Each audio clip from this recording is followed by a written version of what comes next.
We are live. Welcome to the second official episode of the Six on Ice podcast. I am one half Anthony Carboni, and to my right is Anthony William.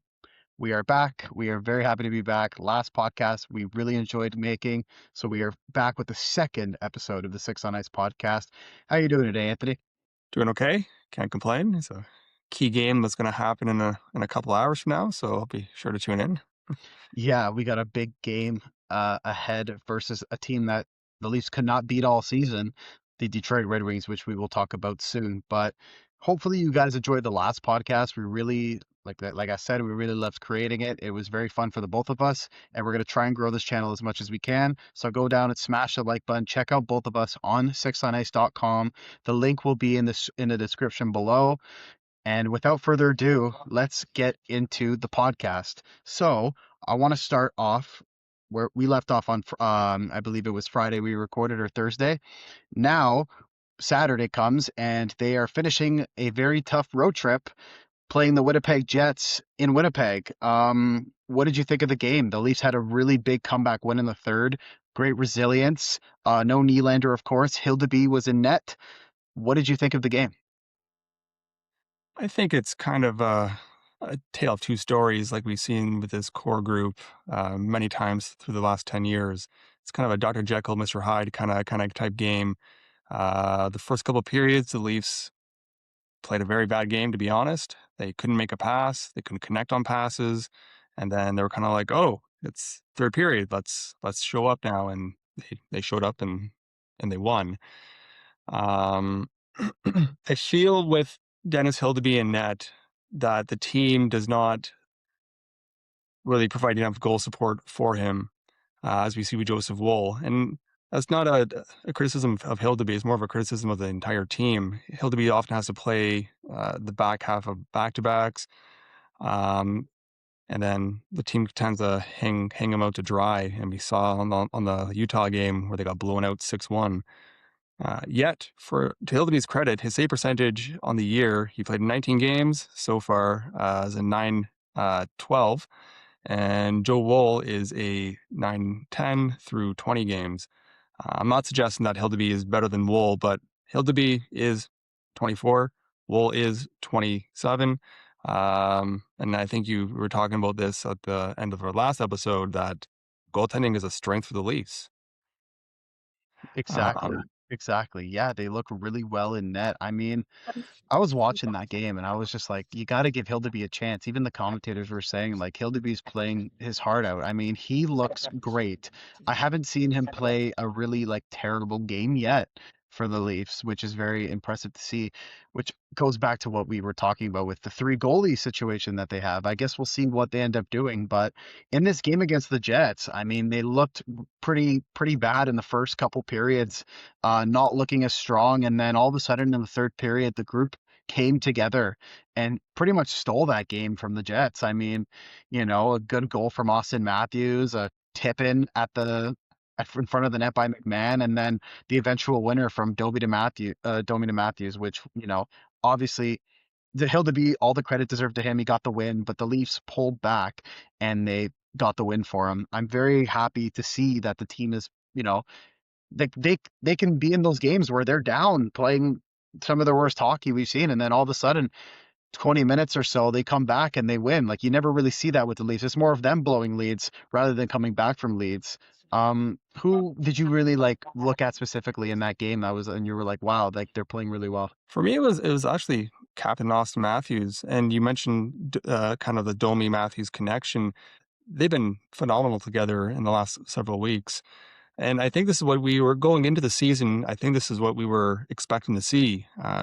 Traded Mitch Marner away for Law, and that top first line right wing spot was open. A lot of us thought, hey, Domi would slide in. And that makes sense. In the playoff series against the Bruins, it was Bertuzzi, Matthews, and Domi, and that line was pretty effective.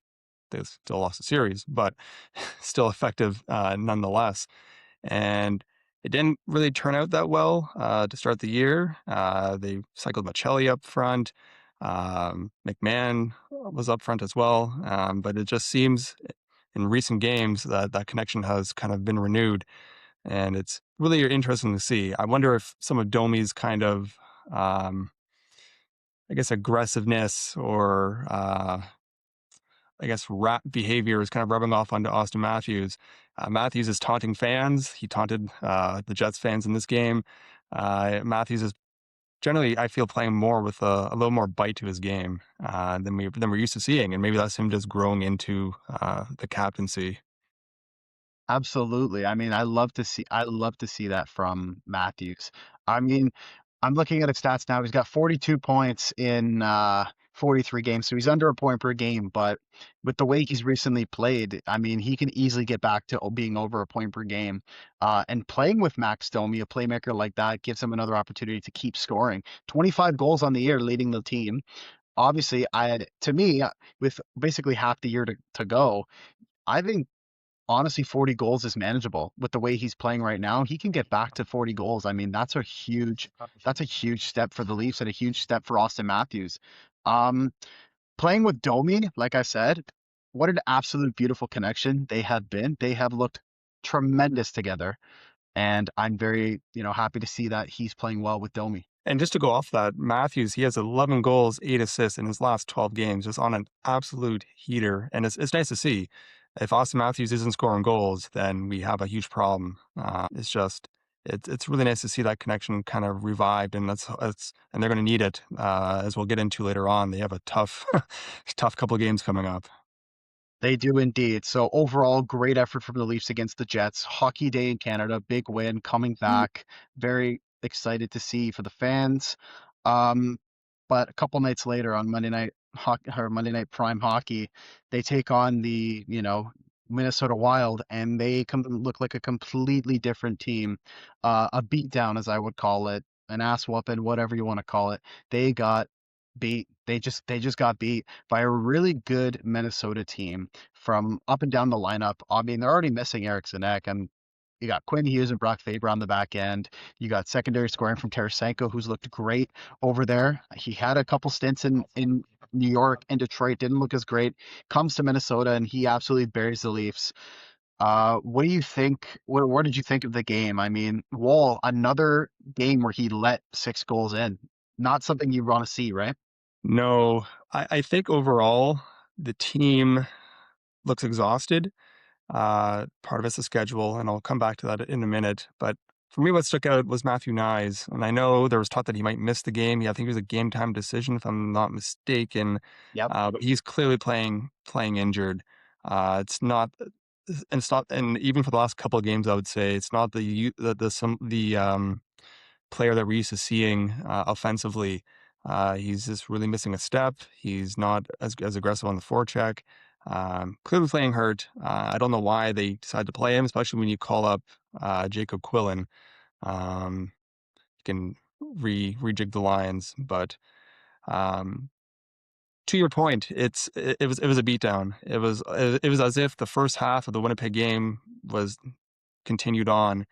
They couldn't make a pass, just horrible decision making all around, especially that how they managed that 6-on-5 in particular. The puck wasn't even in the Minnesota Wild zone, and their Hillaby was already, or sorry, Wool was already called to the bench. Uh, at least get possession before pulling the goalie. It's just kind of a sloppy night, to be honest, all around.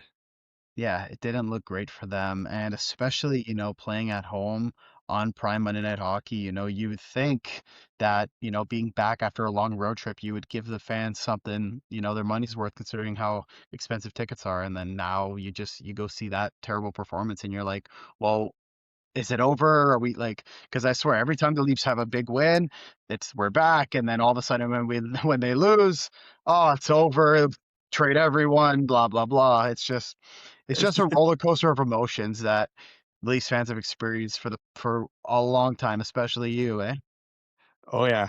Uh, my I started watching during the Paquin days when Paquin was still the coach. Then later when he transitioned to being the coach and the GM. But it's been ups and downs for sure. I think what aggravates fans the most is that this was a golden opportunity. Florida lost to San Jose. Buffalo lost 2-1 in regulation to the Hurricanes. Washington lost to Colorado. a golden opportunity to advance in the standings, and they kind of blew it. And I get the schedule's tough. Injuries are definitely a factor, and yeah, they play like every second night until the Olympic break, something insane. Schedule doesn't rest for anybody. You have to show resilience, and you have to get points. And again, as I just said, golden opportunity to make ground, and they just didn't come through. Yeah, especially with, last night Montreal winning a big game against Minnesota, their second half of back-to-back. Buffalo, second half of back-to-back, they get the win as well. Tampa Bay looks to me that they're going to win the division. So to me, it's I guess, like you said, terrible opportunity that they didn't get. They couldn't get the points. And as unfortunate as it is with how tough the standings are, like you said, the injuries, they don't matter. You got to come every game and play every game hard. And the Minnesota game just wasn't that. I want to quickly talk about Joseph Woll. Um, has he lost the net? Do you play Dennis Hildeby more now that we've seen the past couple games from Woll letting in like 6 goals? I think I would keep Wool in. It's not like these were tight games, and Wool gave up, I guess, Vesatowsko level kind of center ice goals against. I think you still give him the net. It's still his net to lose at this point. And I yeah, think he, I think he's starting tonight, isn't he? I think so. Yeah. So I think that's the right move. And until he has an absolute stinker of a game, then yeah, I would say give it to Hildeby, or it sounds like Stoller is at least practicing with the team now. So he will be hopefully ready soon to give both Hildeby and Joseph Woll some relief. Yeah, so a big couple, games ahead, which we're going to talk about shortly. But I guess, like, to finish off, I mean, they cannot have another performance like this, especially before the Olympic break. You got to finish hot and strong because these next games, like which we're going to talk about, they're very hard games. So but another thing, you're not going to have William Nylander, which is our next topic here. Nylander was injured last week in Vegas on his goal celebration. Funny enough, he was celebrating his goal, caught a bad part of the ice, and from what Berube said, it really sounded concerning when he said, "I have no timeline for Nylander to come back." So we don't know how serious this could be, and it looks to me that he might not even play in the Olympics with how bad the injury is. Yeah, that'd be a huge loss for Sweden. Uh, that would Absolutely, be it would. that would be like that would be a huge loss. And NLSE gave us some news on his injury. It's a groin injury. He re-aggravated the same injury that kept him out end of December. But you're right. When Brewery said, I don't know when he's going to be back. That's really concerning.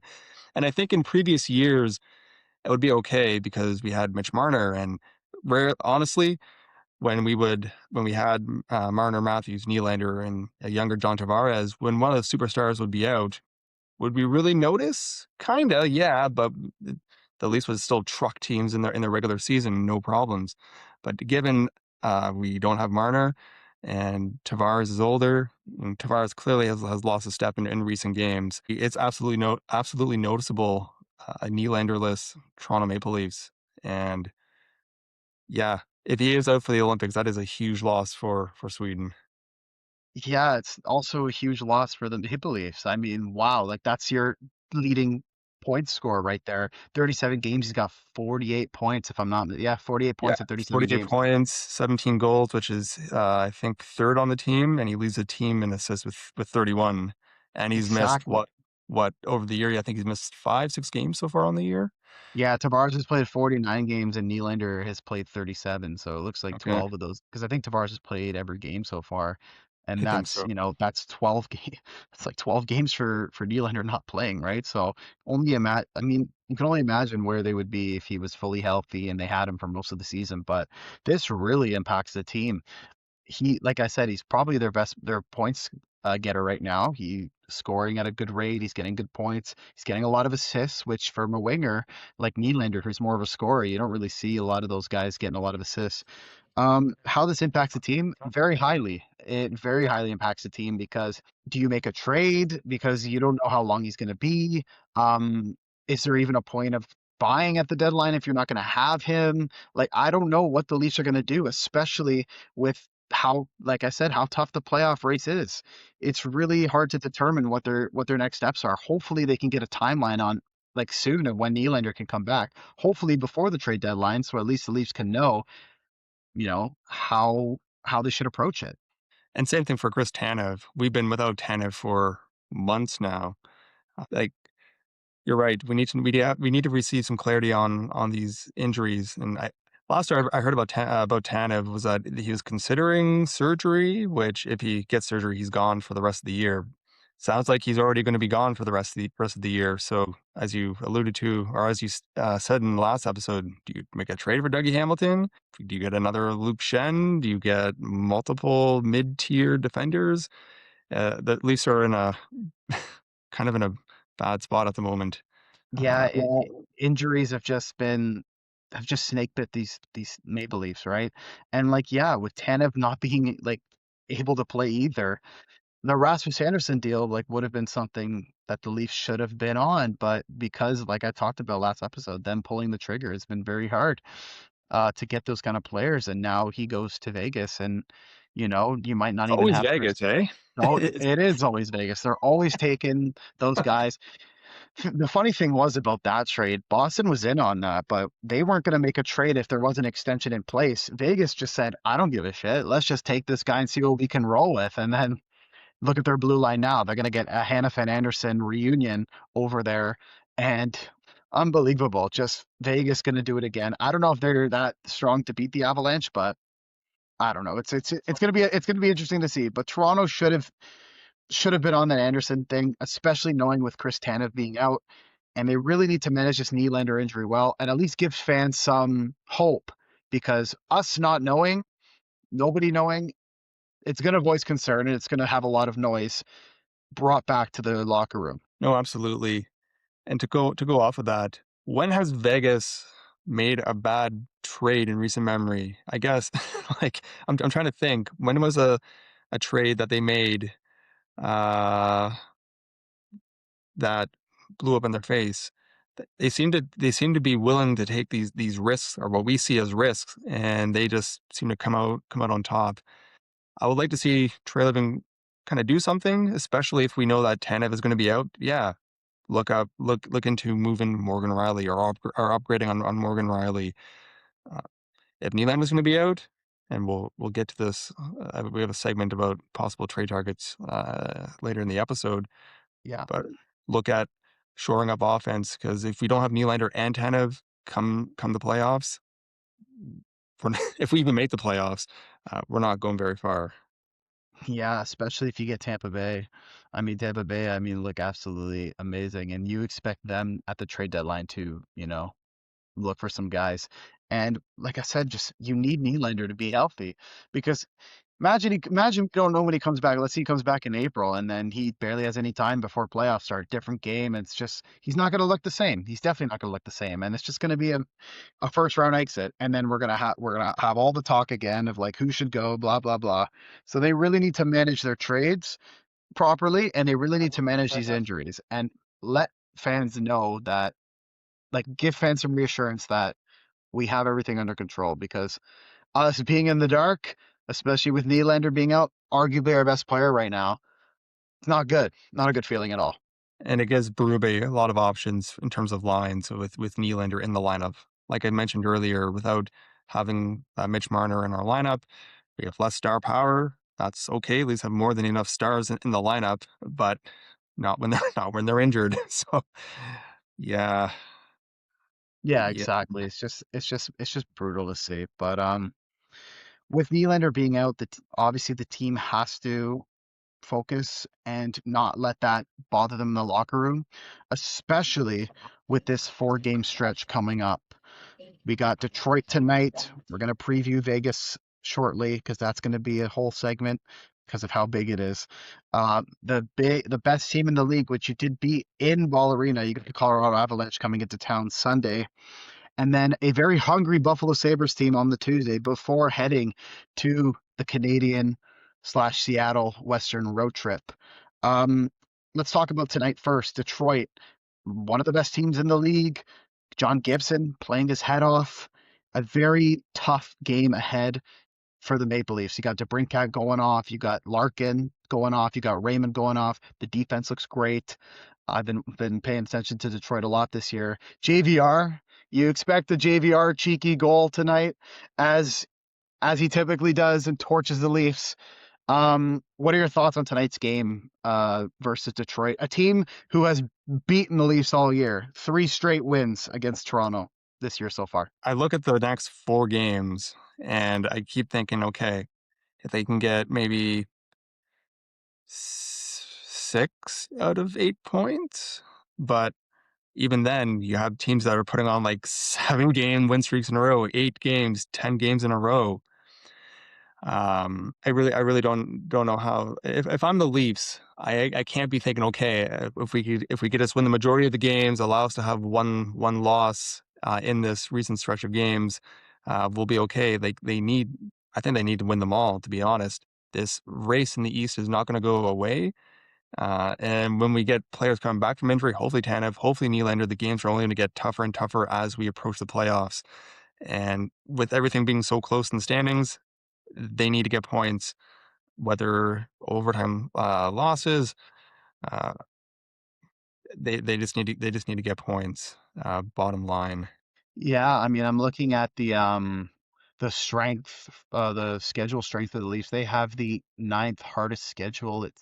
It seems, if I'm looking at this list correctly. They've got yeah, they've got the Avalanche. They've got Tampa twice. They've got Carolina. They've got Dallas. They've got Detroit, and they've got Minnesota once more. Like that's really hard, as you know. So yeah, tonight against Detroit is a must-win game, especially if you want to bounce back from that terrible, inexcusable loss against the Minnesota Wild on home ice. You're at home. The Leafs have done really well at home this year. So tonight's game against Detroit is really big. The Avalanche game also is very big. It's on a Sunday afternoon. So random. The Leafs are not on Hockey Night in Canada this weekend. Very interesting. I think they got Boston Montreal as the headline game, but yeah, I mean it's weird schedule there, them playing the Avalanche. And then an Atlantic Division team in Buffalo, a team that's been hot. Like they've won, I think it was like 16 or 17 games out of their last 20. They've been really good. So it's a tough schedule ahead on home ice though. But you need to, if I'm them, I want them to at least win 3 of these games if they want to be close in this race. do you think this next stretch of 4 or 5 games, how they go? Do you think this is going to make or break the season?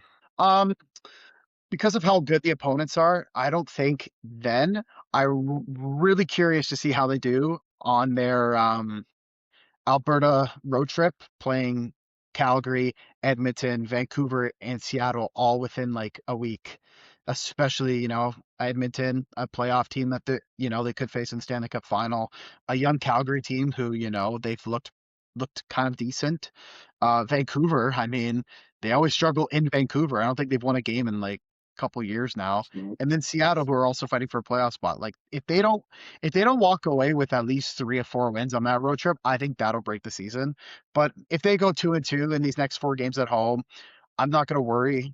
I don't think Leafs fans should worry.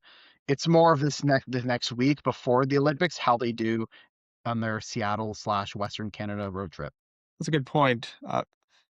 The week before the Olympic break, the competition is, I would say, a lot easier than this next upcoming stretch. So you think if they go 2-2, and then they go 3-1 in the next stretch, or even take all 4, that'll be nice. Yeah, they've done well in Edmonton as of recent, especially like that crazy game last year that we saw where we thought they choked it, but timer was off or was offside, something like that. But huge couple games. I think for the Leafs, the biggest thing is it hasn't really been score like outside the recent play. It hasn't really been scoring so much as it's been defending. And yes, Carlo has been out for long stretches of games. Tanev has been out, but they just have to find a way to keep the puck out of their net, make smart zone exits. I feel they have a tendency to just overcomplicate things in their own end, try to make nifty little plays and just keep it simple. So I think to answer your earlier question, what do I expect? I expect them to kind of simplify their game in their own end. Yeah, I agree. And that would be great, especially with the next coming opponents, being really talent heavy, top heavy teams. If they can't clean it up in their own zone, they're gonna get burned, especially with Nathan McKinnon coming into town. And a guy who we're gonna talk to about now, the Marner game, Friday, it's finally here. They are playing the Vegas Golden Knights in Toronto. The meeting already happened once in Vegas where they lost 6-5 to Marner and the Golden Knights. This game on Friday is going to be one of the most hostile environments we have seen. Last year, we saw Marner's interview of him getting threats, people sending him messages with stuff talking about his wife, his newborn baby, his parents, his house, everything. Very, very crazy comments towards Marner. He had to come talk about it in an interview. Him, obviously kind of screwing the team by not wanting to waive his no movement clause, as they could have got Mikko Rantanen last year, which apparently was going to happen if Marner was to waive his no movement clause. And with his playoff performances over the past, like his entire Maple Leaf career, I think he's going to have a very hostile environment, and he will be booed every time he touches the puck.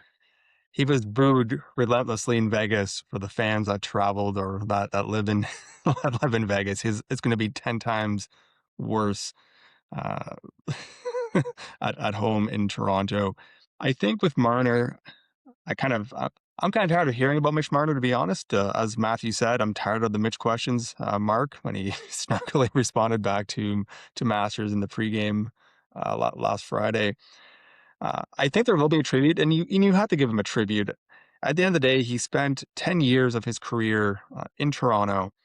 He delivered some magical regular season performances. He definitely deserves it. I think the stuff that Mitch has put up with while he's been here, the sorry, uh, the constant, I guess, harassment from fans online, people dumping trash on his lawn, the rumors, and maybe he did confirm it, that he's being like stalked and followed and all this crazy stuff that has happened. That's definitely not okay, any at all. But I think when fans are going to be booing, or when they boo him, it's going to be for kind of two reasons. And as you pointed out, it's going to be his performance in the playoffs and just how this team and the expectations that were once set for this team, how this team has unfolded from 2016. Mitch Marner, through a stretch of playoff games from 2018 to 2021, and play under pressure. He took like 4 or 5 delayed game penalties, critical moments in the game, The and Montreal one is what sticks out to me the most, with that look in yeah, the box of yeah, why did I do that? it just and then through games 5, 6, and 7. So I looked this up. So Marner has played 19 games that are either games 5, 6, or 7, and in that, playing just those games, and there's been 19 of them, he has 0 goals and 7 assists. That's just horrible performance. Like, granted, Nylander, which was I don't have Nylander's stats in front of me, but Nylander played a little bit better. Matthews and Tavares were also no-shows, but at the end of the day, Marner was one of your golden boys that you're betting on, betting the house on, and it just came crumbling down. So I think that's what fans are going to be booing. His individual performance or lack thereof in the playoffs, but also just the didn't how the Matthews era has unfolded.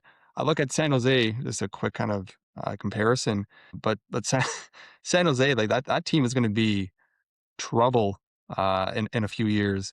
Just the way that they stick up for one another. There's like a goalie scrap, and the way that they have just the way that they play as a The team. culture, Sorry. the culture. The culture, exactly.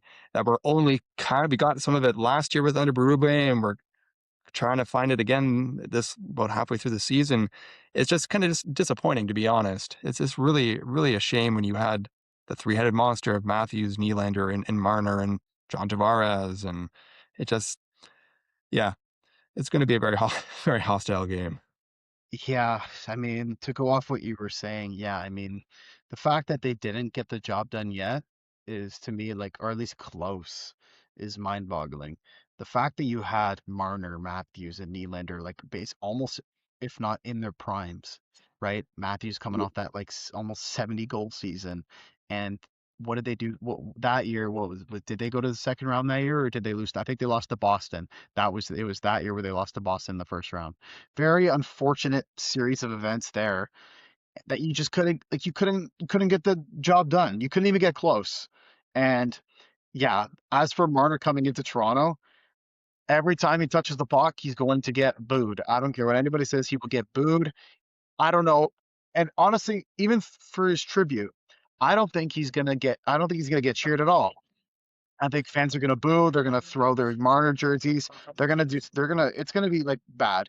This is probably like it's going to be as bad, if not worse, than when Tavares every time Tavares goes back to Long Island. I think it's going to be around that because Marner, at least fans say he screwed the team. He's one of the worst people, like behind the scenes as well. He's just not a good person. Like a lot of fans have said that. So with them playing the Maple Leafs and even Matthew's comment, like I'm tired of the Mitch questions. It's all business. He really seems bothered by people asking about Mitch. And me, like, who knows? I mean, Marner did say he's got a lot of friends on the team still that he talks to and gets along with, but who knows? Maybe he's just saying that. But I think it's going to be one of the most hostile environments we've seen in a long time in Toronto. I don't remember when Tavares played his first game back in Long Island. Were there actually fans that threw their Tavares jerseys on the ice? I don't remember. There might have been. 100% there was. 100% there was. Guarantee you we're going to see something similar, if not worse, with Marner because Tavares, we saw he left Long Island and then he came to his hometown team, and they still are bitter about it even all these years later. Now, with how fans are, with what Marner did and how he's played for them, I mean, it's just written on written on the wall that it's going to be a very hostile and very like it's going to be a crazy game. It's going to be a crazy game. And if he scores and if he scores It's going to happen.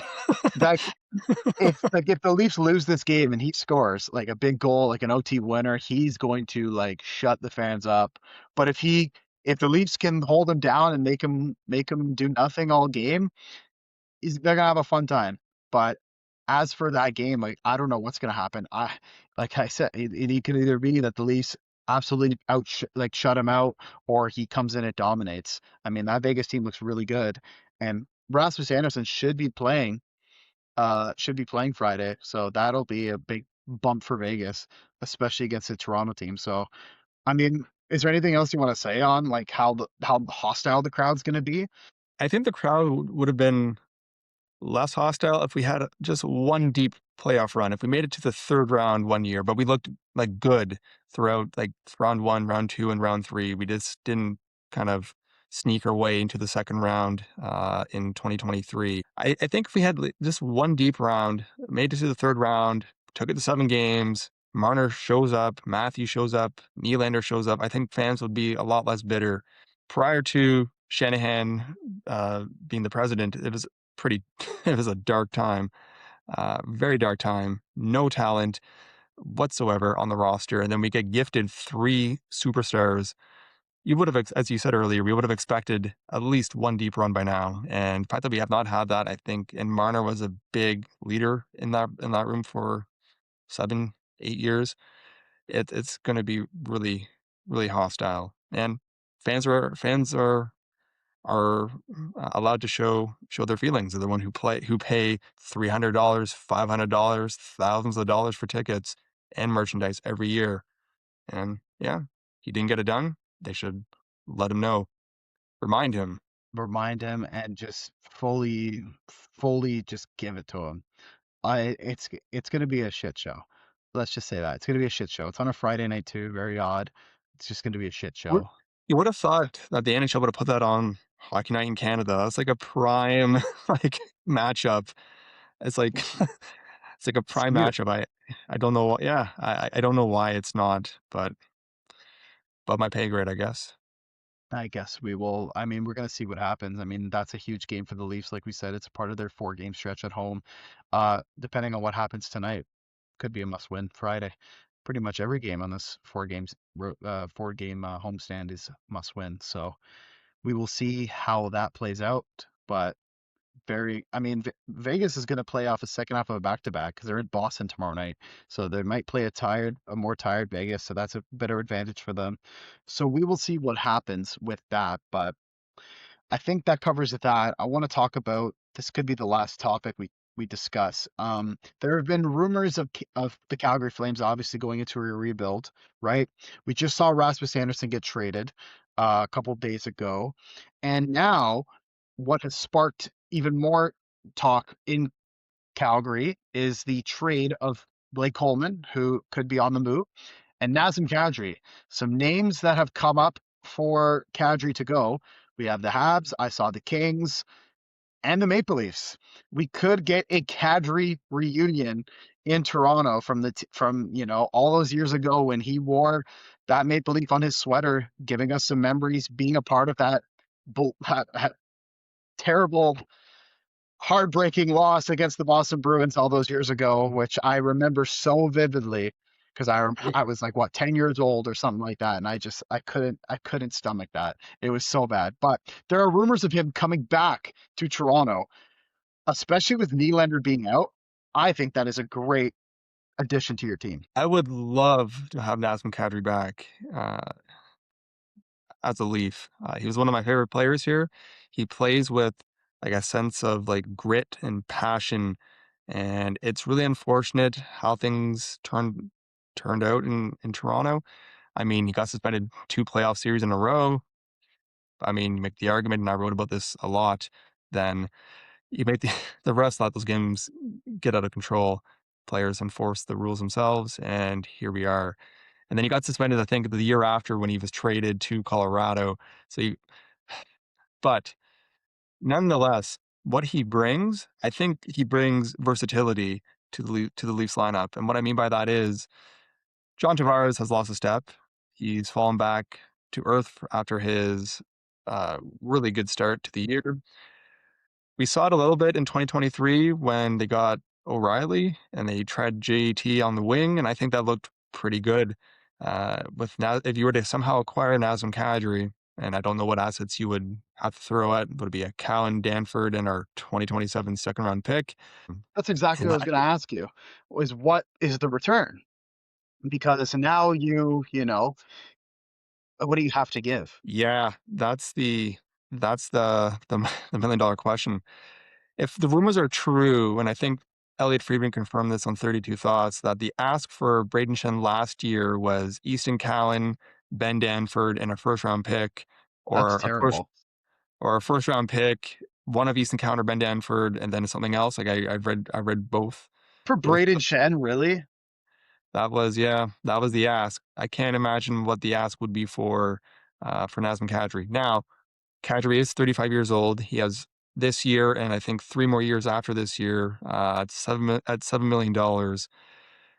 Calgary is going to have to retain, and I don't think Calgary doesn't seem to want to do business with Brad Treliving.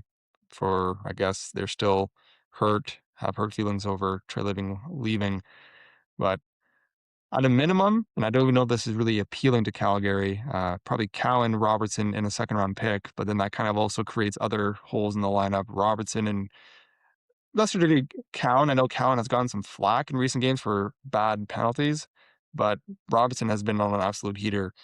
So if you lose both those players, you can probably replace Cowan internally. You're Well, going to need You have Joshua that's still out. You have Nylander obviously out, right? that's true. So yeah, if you subtract Cowan and Robertson, you add that Joshua Nylander and Kadri, that could be. My question to you is though, is Kadri the guy that they need? Is that the guy that's going to do it for them? Is it another centerman? Is that what they're looking for? Because I mean, you've got obviously like Tavares. Yeah, sure, he's playing as like maybe a shell of last year, but he's still a solid piece to that team. You obviously have Scott Lawton, who's been a demon in the faceoff circle. You have Nick Waugh. So up the middle, they don't look too they don't look too bad at all, if anything. I feel like, I mean, doing business with Calgary is going to be tough. Why even bother go through all that trouble to get Kadri, who is also 35 years old, right? Where if they maybe put those assets to a number one defenseman in Dougie Hamilton, which I discussed last podcast, and I will continue to until they make the trade for him.